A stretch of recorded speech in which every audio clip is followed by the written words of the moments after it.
Welcome to Season 2 of Solopreneur Success Strategies. This is Jane Gardner, and we are going to be talking about home business startup. And we're going to be talking about starting, running, and growing your own home business, whether offline or on. Monday is all about mindset, of course. Tuesday is all about starting a home biz. Wednesday is about selling, sales, and your customer. Thursday is going to be about running your home biz, and Friday will be growing your home business. Saturday is all about putting systems in your business, and Sunday is all about strategy. So subscribe to this daily podcast to help you start, run, and grow your home biz. For more information, go to bo8hb.com.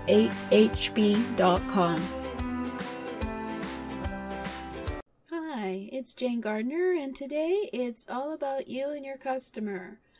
Today we'll be talking about your customer. You've finally done the research. You know who they are. You know where they hang out. You know what their psychographics are. You know what their desire, what they want, what they think they want versus what you think they need. You know everything there is to know about your customer. So now what do? Well, now, as mentioned previously, now that you've got your customer set up, you know their profile, you've defined who they are, and you've given yourself a way to differentiate yourself from your competitors so that your customers will be attracted to you because you're unique from your competitors, whether it's just adding a feature to your business that's different from them or provide a certain value that customers will appreciate, or whether you give a 100-day guarantee. Whatever is unique about you from your competitors, you've got that defined. Well, we talked on Tuesday, we'll say, about your customer as well, and how now you've got to start doing your messaging. You've got to figure out what will attract them to you. And so we've discussed then about your website and what to do with your website. But more importantly, you have to think about what you can provide to your customer in terms of customer experience. So you need to know your customer inside and out, as I mentioned previously just now, so that you can give the kind of messaging that will attract them to you, because you know what they desire, and you can provide what they desire by giving them the messages that will attract them to you so that they know, like, and trust you.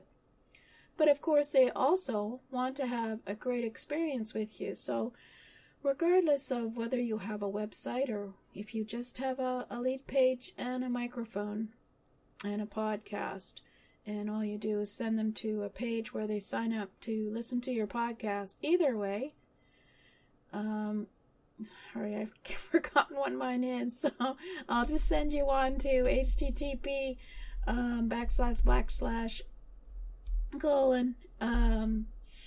jgtips.com bohb, or just bohb.com for now.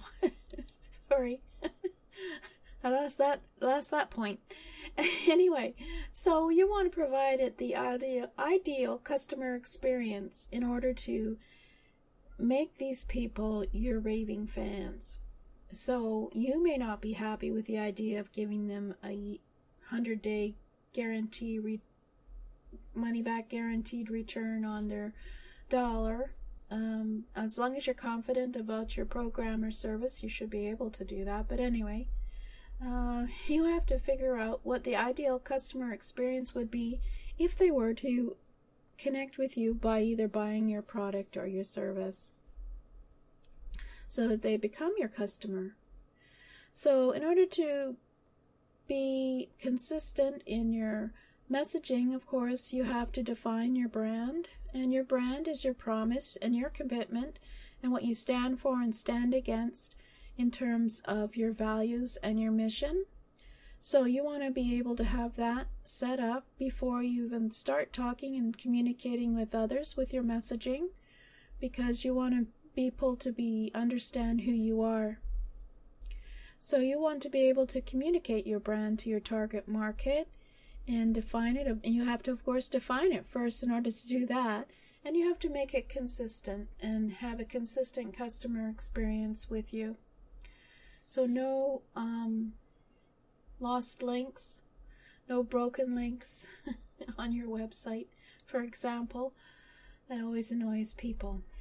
But anyway. So first of all, of course, you have to identify what your core values will be and how you want people to feel when they come to your website, when they come and connect with you, when they talk to you, when they ask you questions. What kind of core values are going to have so that they know who you are and so that you can develop a relationship with them. Are you willing to get out onto the internet, onto a webinar? Are you willing to be on video or Facebook Live in order for them to get to know you better? What kind of relationship do you want to have? Do you want to be able to learn what the questions are of your customer? And do you know what the questions are? And what do you want customers to say about you when they're talking about you to other people? You have to have consistent core values in your business in order to have the kind of expectations of a good customer experience with you. So you need to figure out what your unique value proposition is in order to make it key to your customer expectations.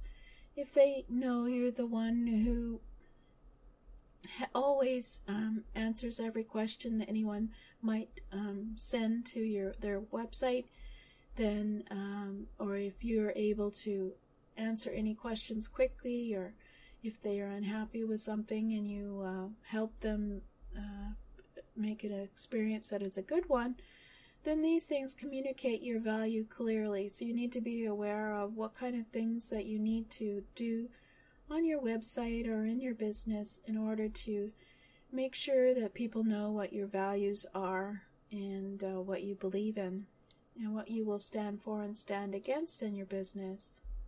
Because the customer experience is a relationship between you and your customer. It's dependent on, first, them learning about you through your messaging, whether it's on social media or on your website. And then it gets an even closer relationship if they get in contact with you in terms of a webinar or on video. And of course, personal coaching. Maybe then it'll become a very one-on-one relationship, and you want this all to be good experience. So some things to ask yourself you should include are, what is the image that you want to have? What are the emotions you want to spark in your potential visitors to your website or to you? What is the culture of your company? And what's your company's personality? I know that there's we won't mention. There are people who feel that it's okay for them to swear on the internet or on live video, and it's part of their personality.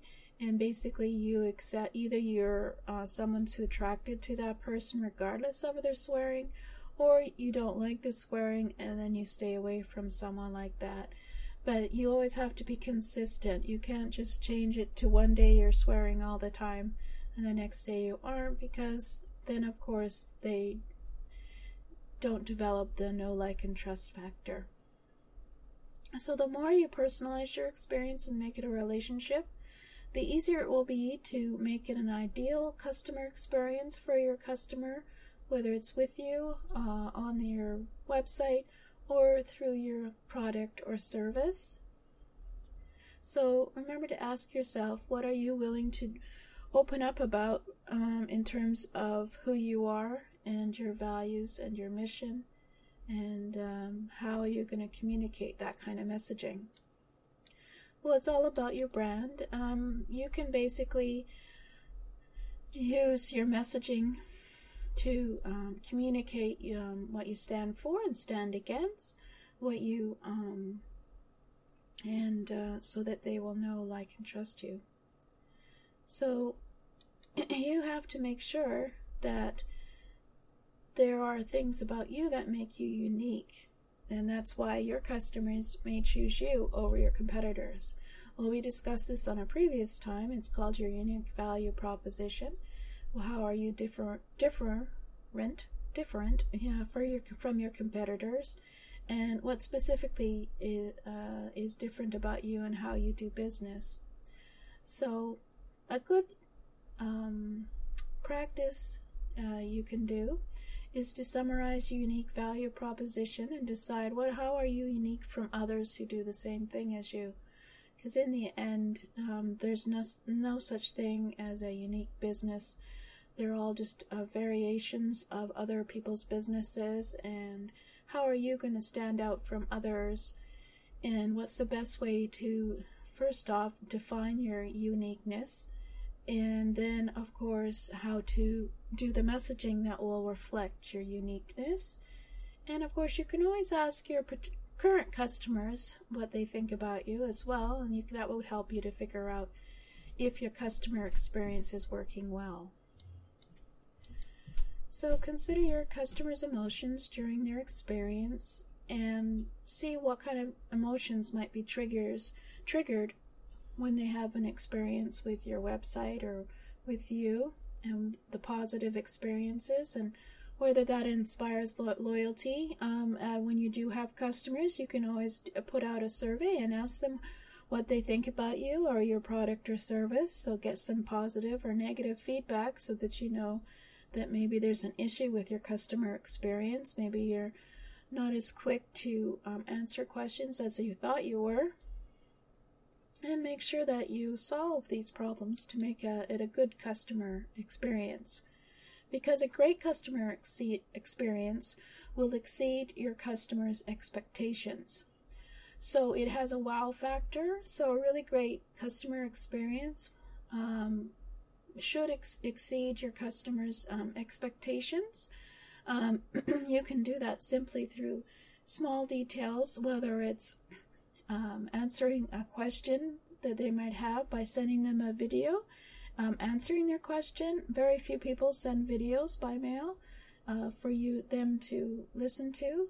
Find ways to delight your customer or anticipate their desires for what they want. Maybe you can give them something of value added to their current product or service so that it will exceed what they thought they were getting. That kind of thing. So you have to think about what is going to be the customer experience when they connect with you when you're starting up your home business. We could talk a lot about offline businesses, and maybe we'll do that next week. Let me write that down, because the online businesses, you can get more personal online, but certainly offline is very important in terms of having good customer experience. So we'll be talking about actually selling to your customers. Don't worry, soon. We've defined who your customers are, what they want, what they are like, where they like to hang out. We've discussed that you need to figure out what your unique value proposition is so that you stand out from your competitors. And then we're going to be talking about what about selling in a first we'll talk about offline experiences, some of the things you can do in terms of local business and to make it an awesome experience for your customer next week. And after that, we'll start talking about selling. So we'll see you next week. Well, I hope that will give you some ideas to implement in your own business. And if you want more, go to boahb.com and subscribe.